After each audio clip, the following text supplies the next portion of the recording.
Hi, I'm Streaky, this is Metropolis Mastering. Today I'm going to discuss limiting.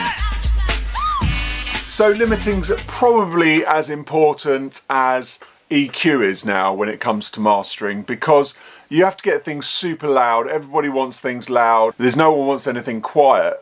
Back in the 80s and 90s when people were first going to CD, if you're remastering something now, it's probably about 5 to 10 dB down in level, which is quite a lot. Because they were used to going to vinyl, they didn't have to worry too much about pushing the level of CD. And so a lot of those old CDs, if you listen to them, are quite quiet.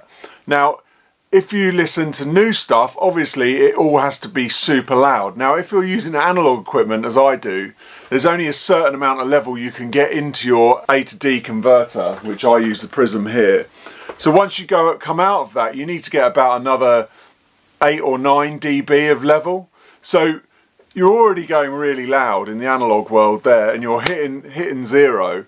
So to get that 8 or 9 dB, you don't want to be adding it all on one limiter, because what happens is it just gets pushed, and the sound of the limiter, it just doesn't like it. It just doesn't sound right to the ears. It sounds too crushed. It kind of makes the limiter work like a compressor rather than a limiter. Limiters are supposed to just be shaving the top off, so that if there's peaks that are coming along, it's just nicely shaving the top, so just to bring the level up rather than pushing the level down to compress it. But if you're using a lot, you end up, instead of just cutting the peaks off nicely, you end up pushing them down and doing basically what a compressor does. I tend to use like 2 or 3 depending on the track, and I've got favourites that I use. Now, I use outboard digital gear because sometimes I use plugins too for limiting. That's the only plugins I use, by the way, for limiting. For the hardware, I use either a Vice, which is really nice, or I use the L2. So this is my L2, and basically, as you can see, I have it set up in non-link mode because I like it the way it moves. It sounds a little bit too tight when it's in link mode, so I kind of tend to use it like that.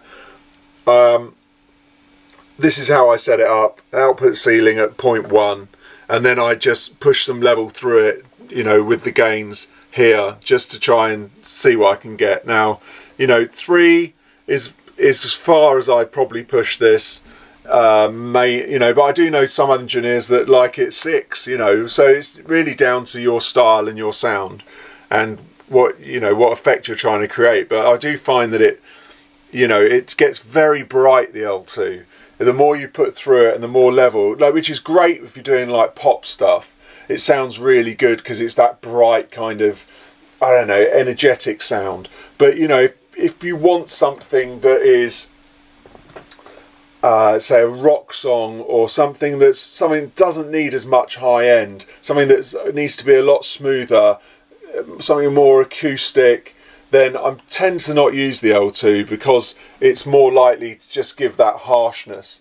But you can push through it quite a lot, and if you can do, like I say, up to probably 6, but you know, your best probably around 1.5 on there. Or I use the TC.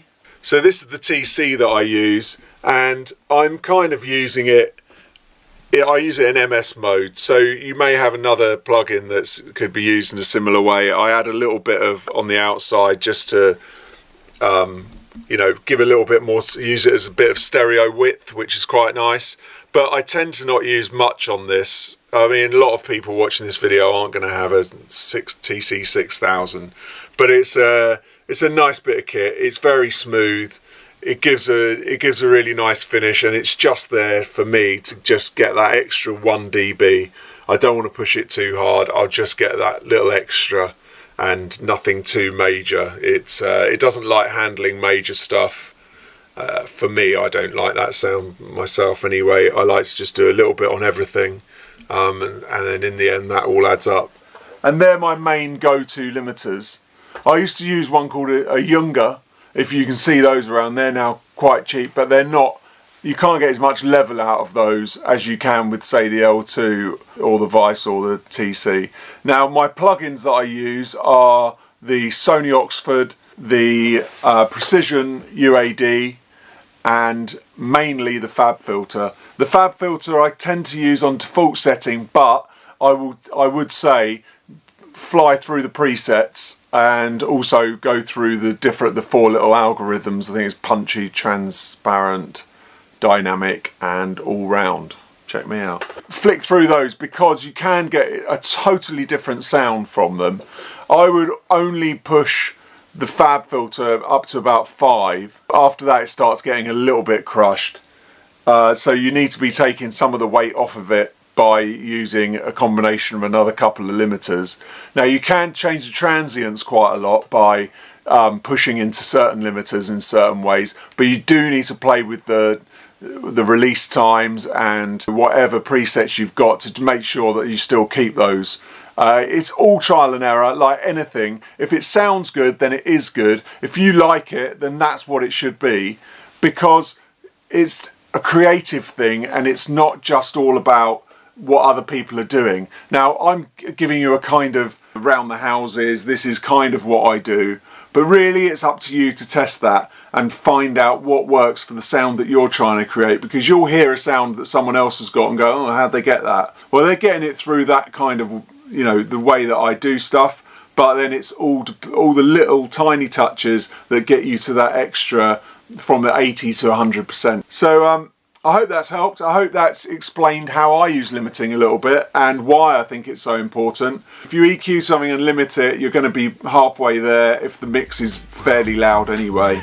So I hope that helps. Until next time, please like the video, thumb it up, and subscribe, and then I can bother you in the future. Thanks for watching. Bye.